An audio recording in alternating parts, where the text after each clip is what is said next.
tu vangin len rual lung du te samagan in chena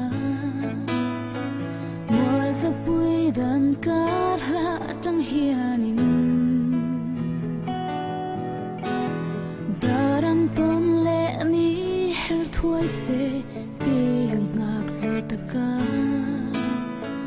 du thu ayang kasam sangin loi khi kanu le chi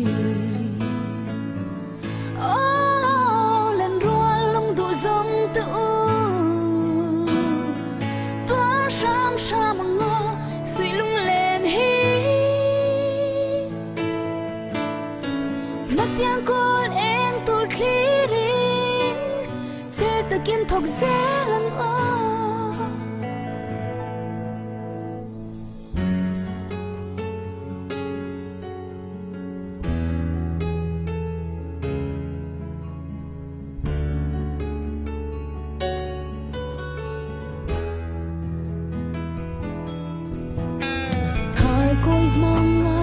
thu kim te a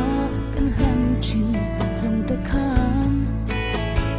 iswal si chi len ro nga ya lung len ti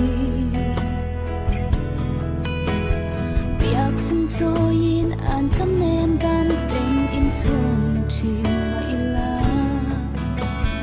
o an nen thei mo si lo sak mer in ton so